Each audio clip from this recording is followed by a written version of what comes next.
Renforcer les capacités des principaux acteurs de la protection civile à la planification de la réponse aux situations d'urgence de leur localité. C'est l'objectif global de l'atelier de renforcement des capacités des membres des comités de crise des départements du Mayo-Sava et du Mayo-Tsanaga en matière d'organisation de secours et de plans d'urgence qui vient de se tenir à Maroua. Organisé par le ministère de l'administration territoriale et de la décentralisation en partenariat avec le programme des Nations Unies pour le développement, cet atelier s'inscrit dans le cadre de la mise en œuvre du programme d'amélioration de la résilience des populations aux effets du changement climatique pour mieux faire face aux différentes crises, catastrophes intervenues dans ces départements. Cet atelier, qui est la première étape vers l'élaboration des plans ORSEC, permettra de familiariser les principaux acteurs de la protection civile des départements concernés à la planification de la réponse aux situations d'urgence de leurs localités respectives. En présidant la cérémonie d'ouverture, le secrétaire général des services du gouverneur Hibouem Amungan, Louis Florent, a fait savoir aux participants qu'il leur revient au cours des travaux de dresser un état de lieu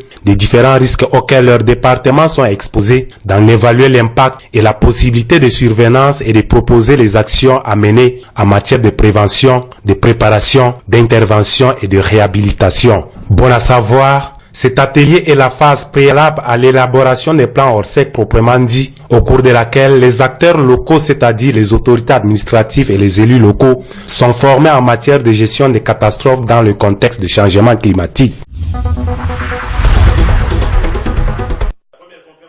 Le partenariat pour les forêts du bassin du Congo est un cadre d'échange, d'information, de dialogue et de solidarité créé en 2002 à l'occasion du sommet mondial de Johannesburg sur le développement durable. Celui-ci regroupe les 10 pays membres de la Commission des forêts d'Afrique centrale, la COMIFAC, les pays donateurs, les organisations internationales, des ONG, des représentants des institutions de recherche et ceux du secteur privé. Il est spécifiquement question pour les participants aux travaux de Yaoundé d'échanger sur les formules concourant à réduire les effets de la déforestation et de la dégradation de la forêt, la conservation de la biodiversité et l'organisation de leur stock de carbone forestier. Ils débattront en outre sur les changements climatiques, le développement durable des forêts et la réduction des émissions liées à la déforestation. Ces 76 membres travaillent dans le but d'améliorer la communication et la coordination entre eux et de créer des synergies entre leurs projets, programmes et politiques respectifs. Au moment où les regards du monde entier sont tournés vers la conférence de Paris sur les changements climatiques, les États membres de ce réseau se concertent pour mieux organiser leur plaidoyer et parler d'une même voix en faveur d'un avenir meilleur pour toute l'humanité.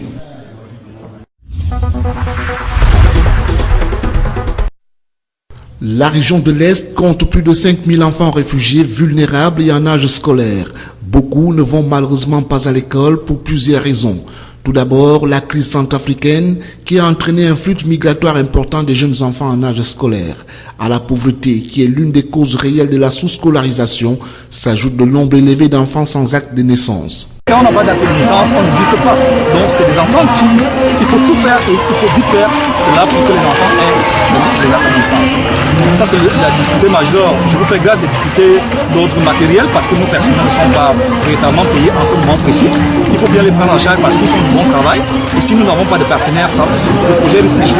Malgré ces difficultés, cet organisme a réussi à détecter et à scolariser plus de 5000 enfants. On prend les enfants dans les quartiers, dans les maisons, dans les rues, dans les carrefours, dans les gares routières pour les rebooster, pour leur redonner goût à l'école et les renvoyer à l'école ordinaire parce que c'est là-bas qu'ils doivent être bien scolarisés. Pour matérialiser ces actions, Respect Cameroun a remis des primes d'encouragement à 55 élèves vulnérables de nationalité camerounaise et des réfugiés centrafricains qu'il a accompagnés tout au long de cette année scolaire qui s'achève. Un acte de générosité que certains parents saluent.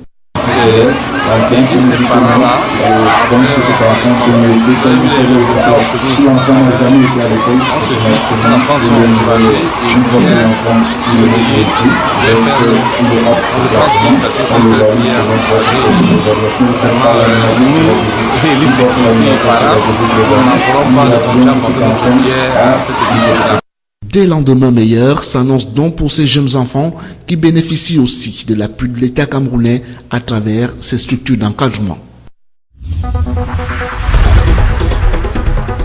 La double cérémonie commence par la lecture des décisions du directeur général de l'ANOR portant création et constatation de la composition du comité de pilotage du projet d'établissement du programme national d'élaboration des normes au Cameroun.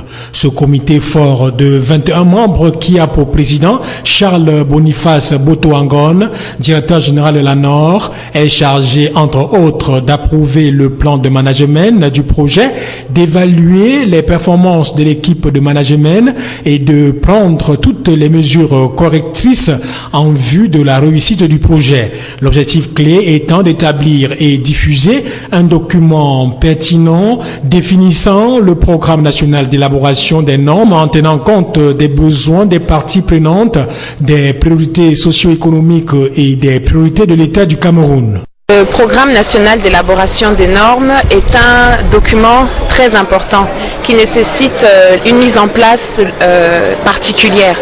C'est la raison pour laquelle nous avons décidé d'avoir une organisation particulière qui consiste donc en un comité de pilotage qui donne les orientations de ce projet et une équipe de projet qui va manager réellement sur la partie opérationnelle. En les installant dans leurs fonctions, Madame Andélie Chantal, directeur général adjoint de l'ANOR, a demandé à ces personnes pétries d'expérience de travailler avec rigueur, objectivité et respect de l'éthique pour la réussite du projet. À ce titre, je vous demande de réaliser vos missions avec rigueur, objectivité, sincérité et respect de l'éthique. Le vaste défi qui vous est lancé et à la mesure de vos compétences et de vos solides expériences. En dehors des partenaires ou bailleurs de fonds du projet, l'on retrouve dans les parties intéressées les membres de l'équipe du projet, le gouvernement, les opérateurs économiques, les professionnels et universitaires ainsi que les consommateurs. L'installation de ce comité permet d'avoir un espoir pour les consommateurs qui attendent l'élaboration de plusieurs normes. Car comme vous le savez très bien, le domaine de la qualité au Cameroun aujourd'hui pose beaucoup de problèmes et la conséquence c'est qu'on trouve les produits de mauvaise qualité sur le marché. Donc il faut élaborer suffisamment de normes pour encadrer ces produits-là et surtout les produits importés. Pour permettre aux consommateurs d'avoir sur le table les produits certifiés conformes aux normes. Après leur installation, les membres du comité de pilotage du projet d'établissement du programme national d'élaboration des normes au Cameroun ont tenu la première réunion qui va ressortir leur stratégie de travail.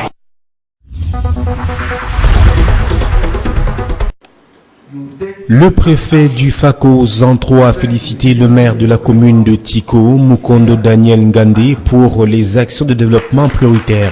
Le maire de Tiko présidait la première session ordinaire du conseil municipal réservée à l'examen et l'adoption du compte administratif pour l'exercice 2014, le 11 juin 2015. Juste après l'ouverture de la session, le préfet a visité certains sites de projets dans la municipalité. Il ressort de son tour du propriétaire que certains projets sont terminés tandis que d'autres sont en voie d'être achevés.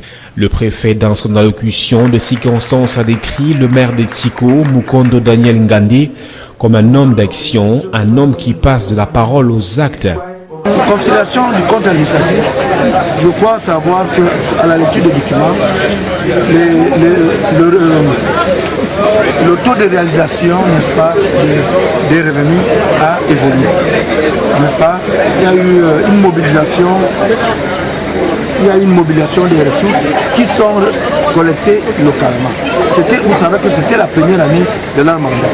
Mais je crois savoir que par rapport aux stratégies mises en place par le maire, cette situation pourra évoluer davantage. Les projets pilotés par la commune de Tiko intègrent la construction d'un complexe municipal moderne, des toilettes et une station de bus à Tiko, la réhabilitation des routes, l'approvisionnement en eau, l'électrification et autres réparations des véhicules de la mairie. Les projets réalisés à 100% concernent l'extension de la grande salle de cérémonie de Tiko. Tous les projets réalisés avec les fonds issus de la décentralisation ont été complétés à 100%. La commune de Tiko a obtenu du programme de décentralisation FECOM 76 millions de francs CFA, lesquels ont servi à la réhabilitation et l'extension d'eau potable à Moutenguene. La commune a également obtenu les fonds du ministère de l'économie, de la planification et de l'aménagement du territoire qui seront utilisés pour la réhabilitation des plantations le long de la route du marché. La première chose, il faut que j'ai de bons collaborateurs et aussi c'est un travail d'équipe. Hein, et le service des impôts aussi doit nous aider beaucoup parce que s'ils ne nous aident pas, nous on n'a pas la capacité qu'ils ont hein, pour gérer les situations des impôts. Toute cette entreprise a amené le préfet à dire du maire de Tiko, Mukondo Daniel Ngandé, qu'il était la meilleure personne dans le meilleur rôle.